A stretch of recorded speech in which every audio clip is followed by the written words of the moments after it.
प्यारे श्रोताओं, भारतीय कथा साहित्य में चतुराई के किस्सों की बात करें तो तेनालीराम की चतुराई की कहानियाँ सबसे ज़्यादा प्रसिद्ध है और उन कहानियों को आप तक हमारा चैनल लेकर आ रहा है, जिन्हें सुनकर मानव मस्तिष्क की अद्भुत शक्ति का परिणाम हमें प्राप्त होगा। हमेशा ऐसी रोचक और ज्ञानवर्धक कहानियों को सबसे पहले अपने पास प्राप्त करने के लिए आप इस चैनल को जरूर सब्सक्राइब कर ले, ताकि आप तक ऐसी रोचक और ज्ञानवर्धक कहानियाँ सबसे पहले पहुँच सके। तो लीजिए आज प्रारंभ करते हैं तेनालीराम की बुद्धि से जुड़ी एक बहुत ही रोचक कहानी, जिसका नाम है अमूल्य सुझाव। एक बार महाराज कृष्णदेव राय के दरबार में दो व्यक्ति आए। उनमें से एक के हाथ में एक सोने का हंस था और दूसरा व्यक्ति खाली हाथ था। पहला व्यक्ति आते ही बोला, महाराज आप न्याय करें। महाराज ने चौंक कर पूछा, कैसा न्याय? आखिर क्या बात है? और यह स्वर्ण हंस कैसा है? क्या तुम दोनों इस हंस को लेकर झगड़ा कर रहे हो? नहीं महाराज, हम झगड़ नहीं रहे हैं, बल्कि हमारे बीच मतभेद है। एक व्यक्ति जिसके हाथ में हंस था बोला, दरअसल महाराज हम दोनों आपस में घनिष्ठ मित्र हैं। बात यह है महाराज, कुछ समय से मेरी तंगी की हालत चल रही थी। तब मेरे मित्र ने मुझे अपने खेत की कुछ जमीन जोतने के लिए दी थी। जब एक दिन मैं उस जमीन पर हल चला रहा था तो मुझे यह स्वर्ण हंस मिला। मैं यह हंस लेकर जब अपने मित्र के पास पहुंचा और इसे यह स्वर्ण हंस दिया तो इसने इसे लेने से इनकार कर दिया।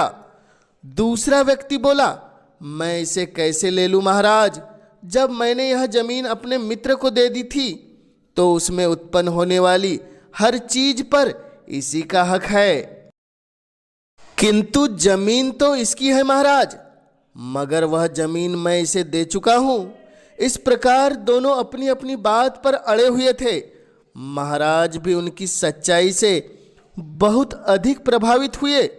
उनके सामने ऐसा मुकद्दमा पहली बार आया था जिसमें न कोई चोर था और न साहूकार। महाराज कुछ समझ नहीं पा रहे थे कि वह क्या फैसला दे। तब महाराज ने दरबारियों की ओर देखा। आप लोग क्या कहते हैं? महाराज, एक दरबारी बोला, सोने के हंस के 2 हिस्से कर दोनों में बांट दिए जाए। महाराज बोले, मूर्ख, जब यह दोनों पूरा हंस लेने को राजी नहीं है तो आधा हिस्सा कैसे स्वीकार करेंगे? दरबार चुप हो गया। फिर अन्य दरबारी बोले, महाराज आप इनसे ही पूछे कि ये क्या चाहते हैं।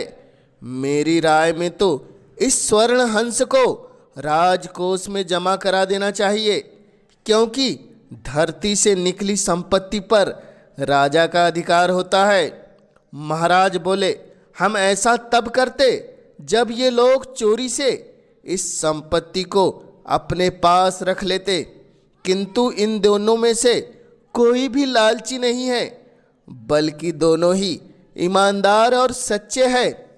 अतः इस संपत्ति का उपयोग इस प्रकार हो जिससे इन दोनों मित्रों की मित्रता की मिसाल कायम हो जाए। सभी दरबारी अपनी अपनी राय दे रहे थे, लेकिन महाराज को उनमें से किसी का परामर्श पसंद नहीं आया। अंत में तेनालीराम की ओर देखा। महाराज का इशारा पाकर तेनालीराम बोले, महाराज मेरा निवेदन है कि इस हंस को महाराज जौहरियों से मोल करवा ले और इसे स्वयं खरीद ले, तथा उस धन से इन दोनों की मित्रता के नाम पर एक स्वर्ण हंस उद्यान का निर्माण हो, जिसमें छायादार वृक्ष व दुर्लभ फल फूल वाले पौधे हो। उद्यान में एक शानदार सरोवर हो जिसमें 2 सफ़ेद हंस तैर रहे हो। जब तक स्वर्ण हंस उद्यान कायम रहेगा तब तक इनकी मित्रता की अनोखी मिसाल कायम रहेगी। महाराज बोले, वाह स्वर्ण हंस उद्यान, वाह तेनालीराम, तुम्हारा सुझाव तो वास्तव में बहुत अच्छा है। हमारा फैसला भी यही है कि इस हंस की कीमत के धन से स्वर्ण हंस उद्यान बनाया जाए।